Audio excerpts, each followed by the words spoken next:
Is Grandpa behaving himself, Rachel? Sort of, Rachel replied, but he hurt his leg. Old people can be such a handful sometimes. I just wish they'd think about how hard it is for those of us who have to take care of them. Julie, that's not a kind thing to say, someone else chimed in. It's fine, Rachel said with a sigh. He's already declining quite a bit.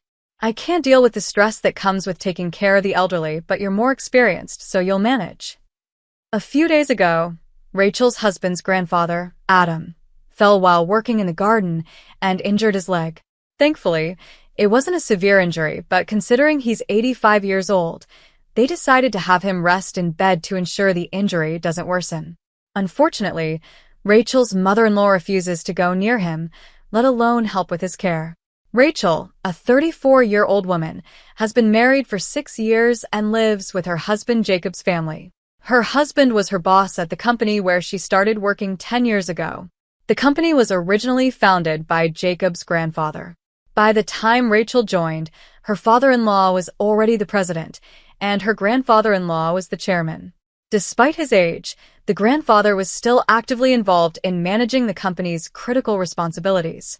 3 years ago, when Grandpa Adam turned 85, he decided to step back from most of his public duties, though he remained the chairman. He handed over the majority of his responsibilities to Andrew, Rachel's father-in-law. You've worked hard all these years, Adam. Now it's time for you to relax and let Andrew handle the company matters, her mother-in-law said with a smile, though to Rachel, her words sounded more sarcastic than supportive. Rachel's grandfather-in-law, though a bit stubborn, is known to be a fair and kind person, respected by many. In contrast, her father-in-law seems less mature and often comes across as indecisive and unreliable, especially when compared to Grandpa Adam. He tends to follow whatever his wife says, without much thought.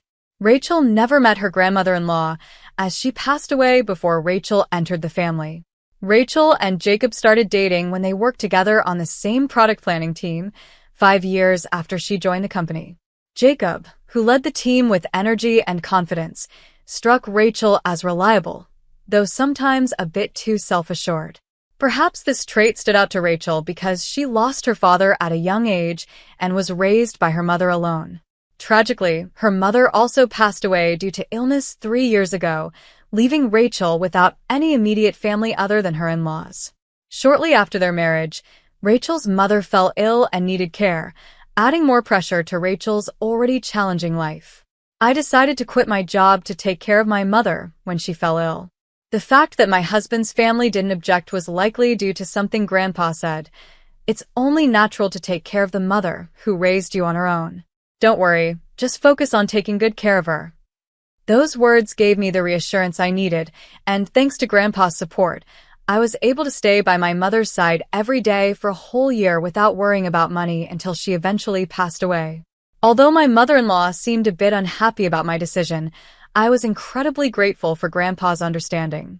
However, things began to change after Grandpa handed over the company to my father-in-law. I started to notice that everyone's attitudes towards Grandpa gradually shifted. They didn't seem to listen to his opinions as much, and it felt like they were treating him with less care and respect.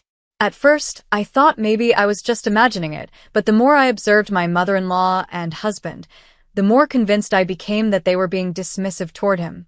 My father-in-law, Andrew, didn't seem to take a strong stance either way. He acted indifferent, almost as if he was ignoring Grandpa now that he was practically retired.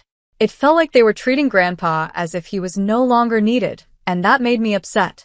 One day, I couldn't hold it in any longer. Don't you think your attitude towards Grandpa is a bit cold? I asked Julie, my mother-in-law. And you too, Jacob, I added, turning to my husband. So, what if it is? Julie replied, dismissively. Grandpa tries to talk to you, and you barely respond. You don't even try to help him, I said, trying to make them see how they were acting. I don't have time to deal with old people, Julie snapped back. You can take care of Grandpa if you want to. You're the one with free time. You don't have to talk like that, I said, feeling frustrated. Quiet, I'm tired from work. Don't bother me with unnecessary things, Jacob added, clearly not interested in discussing it further. No matter what I said, They wouldn't listen to me. Grandpa, on the other hand, never complained or said anything about how he was being treated. He just quietly accepted it. Now, I'm the only one in the house who talks to him. One day, I approached Grandpa and said, "The weather is nice today, Grandpa. Shall we go for a little walk outside? Your leg seems to be healing well, and I think it would be good for your rehabilitation." "Thank you," he replied with a gentle smile. "Let's go out for a bit then." We went to a nearby park, where several families were enjoying the day, children running around and playing.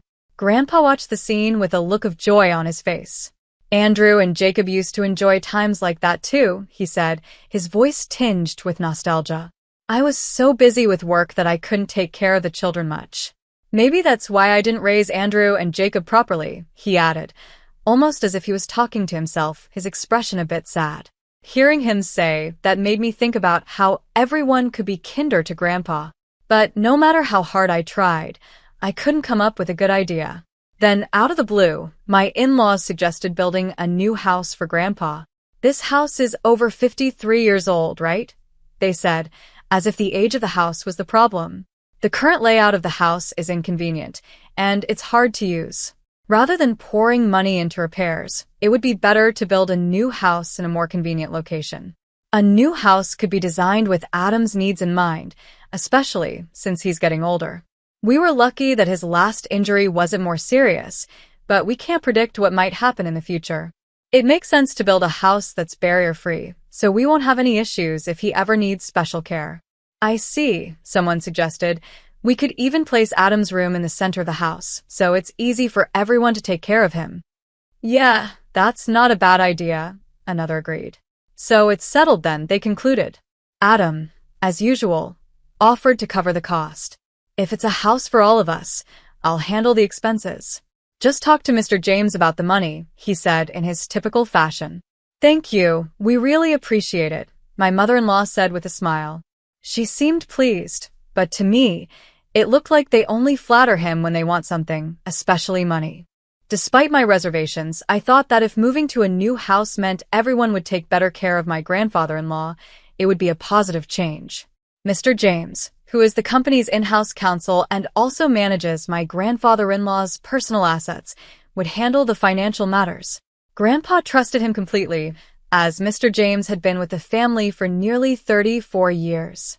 He's 61 now, and from what I've seen, he's an honest and caring person. Sometimes, it feels like he's more of a son to Grandpa than his actual sons are. Knowing that Grandpa had someone like Mr. James looking out for him gave me some peace of mind. I wasn't kept in the loop about the details of the new house, but my mother-in-law seemed very excited. She, my father-in-law, and my husband spent a lot of time looking at interior design magazines and discussing various ideas, so it seemed like everything was going smoothly. Then something unexpected happened. We found out that my grandfather-in-law had a debt of $3,500,000. Wait, what's this about $3,500,000?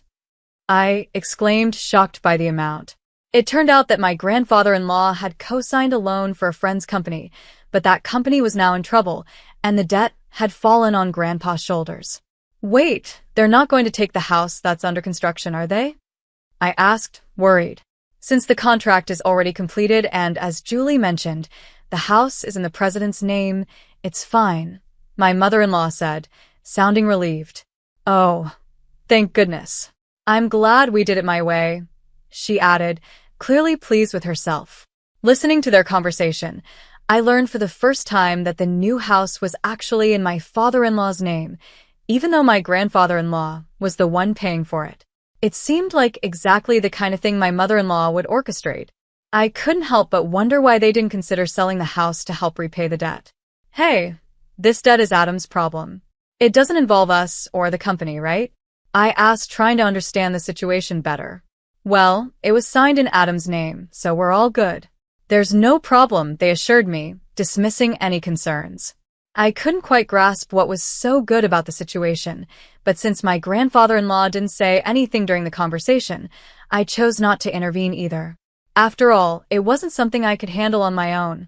A few days later, I began to notice a gradual change in Grandpa's behavior. One day, I asked him, "Grandpa, what would you like to eat for lunch?" He responded, "Who are you calling Grandpa? I'm only 53. You have no right to call me that." I was taken aback. "Huh? Sorry, it's me, Rachel," I said, confused. It seemed like he was lost in thought. At first, I thought he was just distracted, but as this happened repeatedly, I started to feel uneasy. Then another incident occurred. "Julie, what are you doing? Where's my meal?" he demanded. "Grandpa, I'm Rachel. Julie is your daughter-in-law. You already ate your meal earlier," I reminded him gently. "I didn't eat. Are you trying to starve me?" he snapped back. I began to wonder if his condition was triggered by the stress of the $3,500,000 debt. It might have been a double shock for him, especially seeing that none of his family members were stepping up to help. I tried to convince Grandpa to go to the hospital, but he adamantly refused. It seemed like he didn't want to admit the possibility of having dementia. I didn't want to force him, but I felt completely helpless on my own. I turned to my husband for support, but he brushed it off, saying it had nothing to do with him. My mother-in-law wasn't any help either, so I approached my father-in-law as a last resort. "I've heard from Julie and Jacob that they think it might be dementia. Can you come with us to the hospital?" I asked him. "It's not that bad yet, right? If we go to the hospital, people will find out my father has dementia," he replied, clearly concerned about appearances. "There are good medications now that can slow the progression," I suggested, hoping to change his mind. "Well, there's no need to rush. Let's watch him a little longer. Rachel is here, so they'll be fine, right?" he said dismissively. I couldn't help but feel frustrated by their lack of concern. I felt like I couldn't rely on them at all. "Grandpa, let's go to the hospital and get you properly examined," I urged him again. "Who are you? Where are you planning to take me?" "You're up to no good," he retorted, clearly suspicious of me. Tears welled up in my eyes as I saw how stubborn and unrecognizable my once kind grandfather-in-law had become. But instead of offering any support, my mother-in-law just laughed, seemingly amused by the situation. Even if he was the chairman, it's over for him now. "But now, everything, even the company, is all Andrew's," she remarked casually. "Julie, Grandpa isn't completely unaware. He's still listening to everything," I pointed out, trying to make her see how heartless she was being. "He'll forget everything soon. He'll start wandering and drooling. Just thinking about it gives me chills." "He's nothing but a nuisance now," she replied coldly, as if he no longer mattered. The more I listened to them, the more I realized how alone Grandpa and I were in this situation. I couldn't stay quiet any longer. "How can you say that? Grandpa has worked hard for this family all his life," I protested. My mother-in-law's words made me both angry and sad. But then, to my surprise, Grandpa just smiled, as if he didn't understand the hurtful things she was saying. "See, this old man doesn't understand anything," Julie added with a laugh. I was furious at my mother-in-law's callousness, but I held on to a faint hope that things might change once we moved into the new house. After all, it was a house Grandpa built for the family. Maybe then, they would show some gratitude and be kinder to him. I couldn't completely let go of that hope. 3 months later, the new house was finally ready. For days leading up to the move, I found myself packing up my in-laws' and husband's belongings while my own and my father-in-law's things were mostly untouched. Whenever I tried to organize my stuff, they kept assigning me more tasks, leaving me no time to prepare. But I told myself it would be okay. I could move the smaller items later, since the old house wasn't going anywhere. On moving day, after most of the belongings were transferred, I went to call my father-in-law. But my husband stopped me. "You and Grandpa can stay here," he announced. "What?" I asked, shocked by his words. "You can stay in this house. We don't need any extra baggage in the new house. In other words, you and Grandpa will live here from now on," he said, his tone cold. "Oh, and I'll give you Grandpa's debt too. At least you can be a housekeeper," he added with a smirk.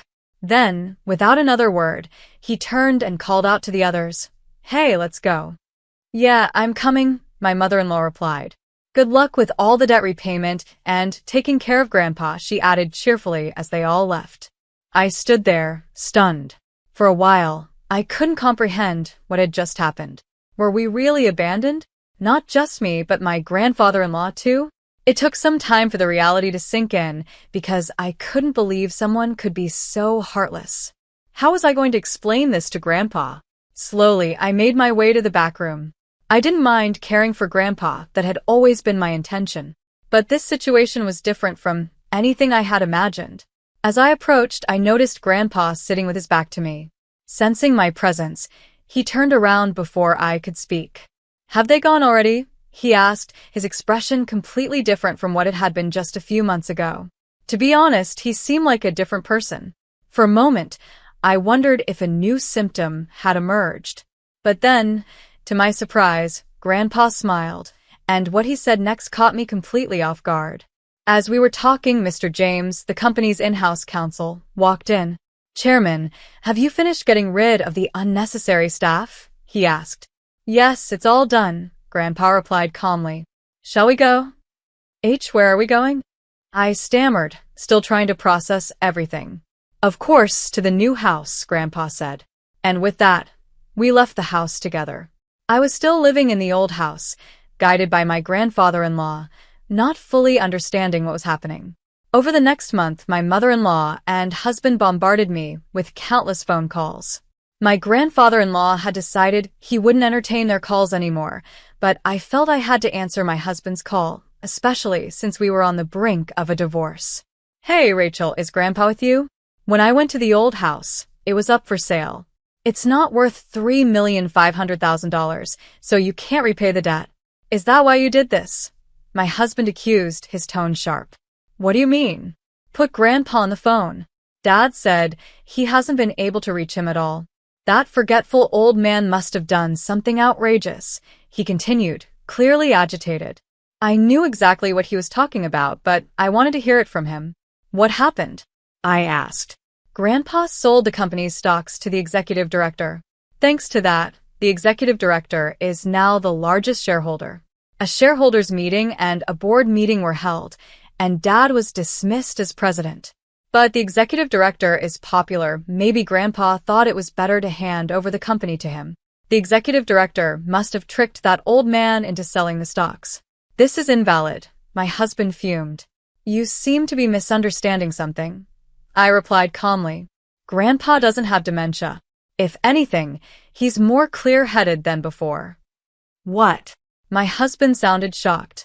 Up until the day we were supposed to move, I truly believed my grandfather-in-law had dementia. But it turns out, he suspected something from the moment my mother-in-law mentioned building a new house to live with him. So he came up with a plan. He pretended to have dementia to observe how my in-laws and husband would react. Just as he anticipated, they each revealed their true colors one by one. In the end, they left my grandfather-in-law and me behind. I struggled to hold back my laughter because everything unfolded exactly as Grandpa had expected.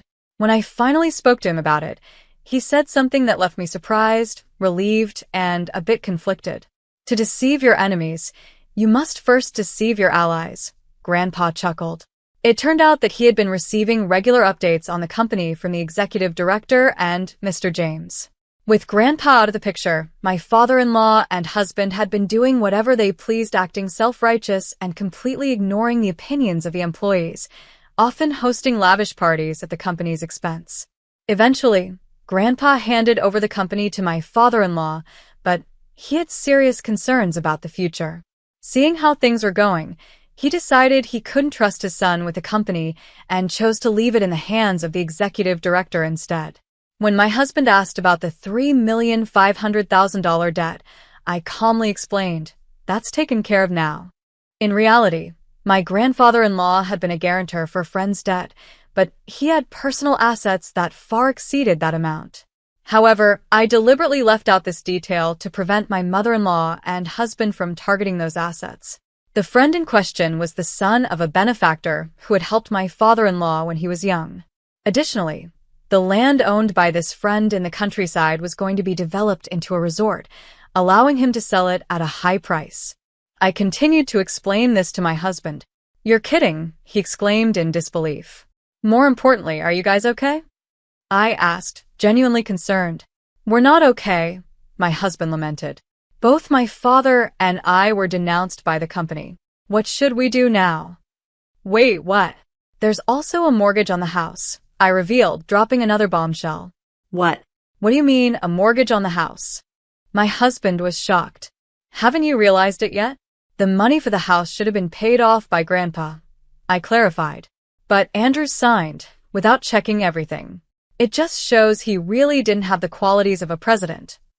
You've got to be kidding, my husband sighed, finally understanding the gravity of the situation.